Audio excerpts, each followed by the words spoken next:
ఈ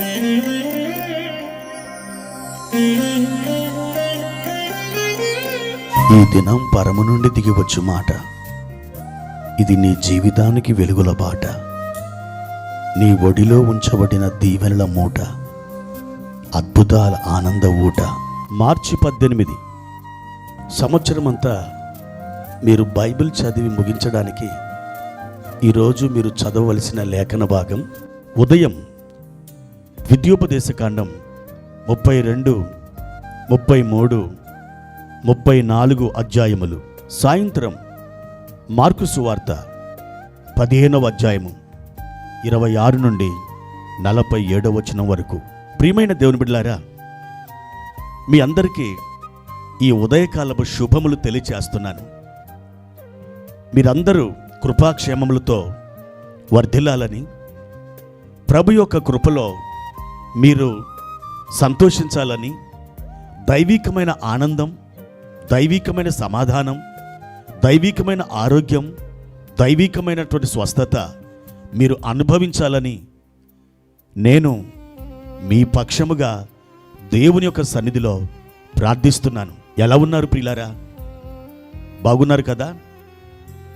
దేవుడు అద్భుతమైన ప్రణాళిక మీ యందు కలిగి ఉన్నాడు. తప్పకుండా మీరు నిరీక్షణతో విశ్వాసం కలిగి ఆయన వైపే చూడండి. కాలం గడుచుచూ ఉండగా ఆయన యొక్క తలంపులు, ఆయన యొక్క ఉద్దేశాలు మీ ఎడల నెరవేర్చబడుతూ ఉంటాయి. ఎప్పుడు సొమ్మసిల్లవద్దు, సోలిపోవద్దు, నిరుత్సాహాన్ని దగ్గరికి రానియవద్దు.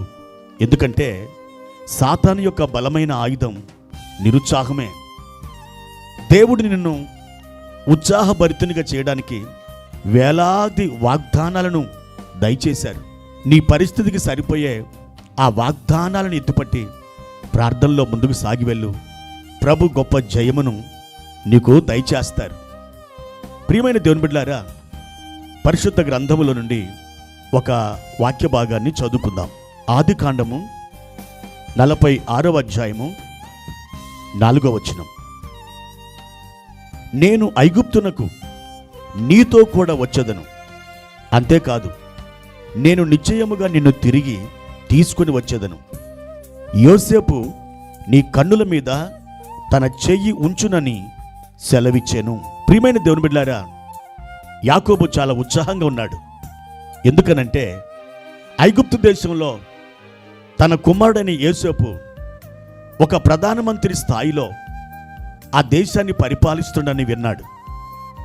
వాస్తవానికి ఈ భూమి మీద యోసేపు లేడు, ఒక దుష్ట మృగం అతన్ని తినివేసిందని నమ్మి భావించి అనేక సంవత్సరాలు ఏడ్చిన యాకోబుకి ఒక శుభవర్తమానం అందింది.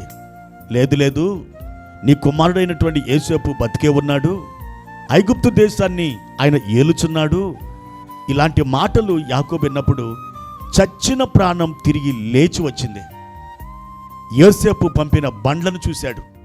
వెంటనే తనకు కలిగినదంతా తీసుకొని బెయేర్షెబాకెళ్ళి తన తండ్రి ఆరాధించి సేవించిన దేవునికి బలులు అర్పించి అక్కడి నుండి ఐగుప్తు దేశానికి వెళ్ళడానికి సంసిద్ధుడయ్యాడు. ఆ రోజు ఆ రాత్రి దేవుడు యాకోబు దగ్గరికి వచ్చాడు. యాకోబు, యాకోబు అని ఇశ్రాయేలుని పిలిచాను అని రాయబడింది అక్కడ.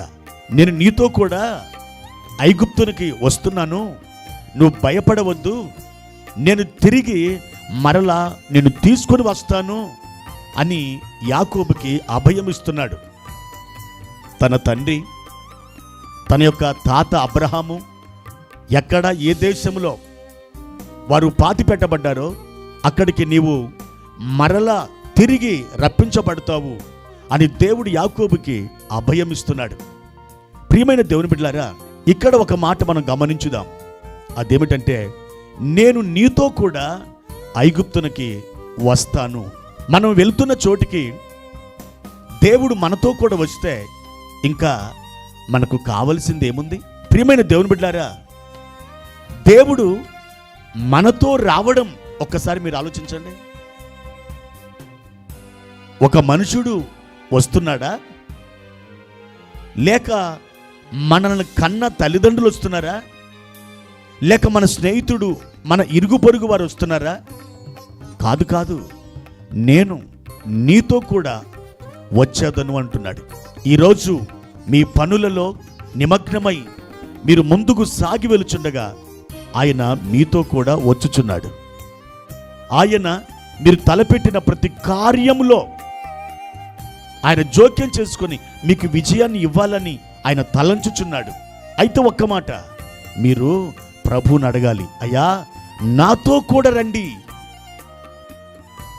మనం కలిసి వెళ్దాం, మనం కలిసి మాట్లాడదాం, కలిసి కార్యాన్ని నిర్వహిద్దాం, కలిసి మనం ప్రసంగిద్దాం, కలిసి మనం వ్యాపారం చేద్దాం, కలిసి మనం విజయాన్ని సాధిద్దాం, కలిసి జయించుదాం. దేవుడు అలాంటి భాగ్యాన్ని మీకు ఇవ్వడానికి ఇష్టపడుతున్నాడు. నీతో కూడా ఐగుప్తునకు వచ్చేదనని చెప్పిన దేవుడు ఈ మాట మీతో కూడా చెప్తున్నాడు.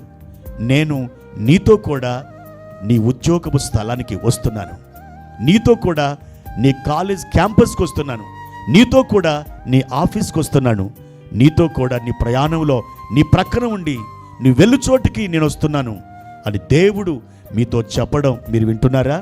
ఎంత శుభవర్తమానం! దీనికి మించిన దీవెన ఇంకేమైనా ఉందా? ఆయన మనతో రావడమా?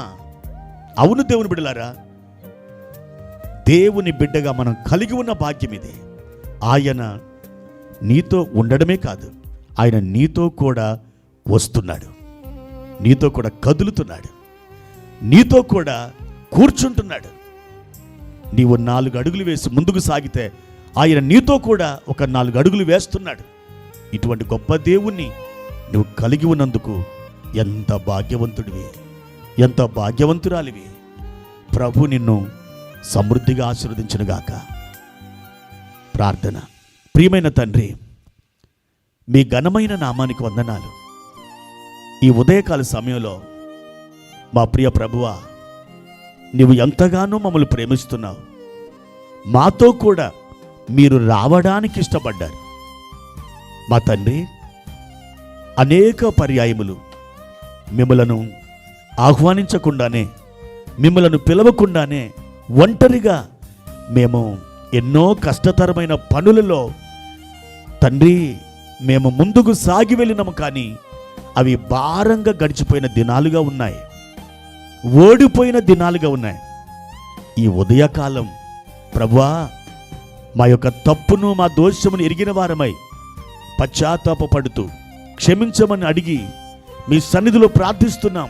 అయ్యా, మీరు మాతో కూడా రండి, మాతో కూడా ఉండండి. యేసుక్రీస్తు నామములో ఈ ప్రార్థన అడిగి వేడుకుంటున్నాము తండ్రి. ఆమెన్.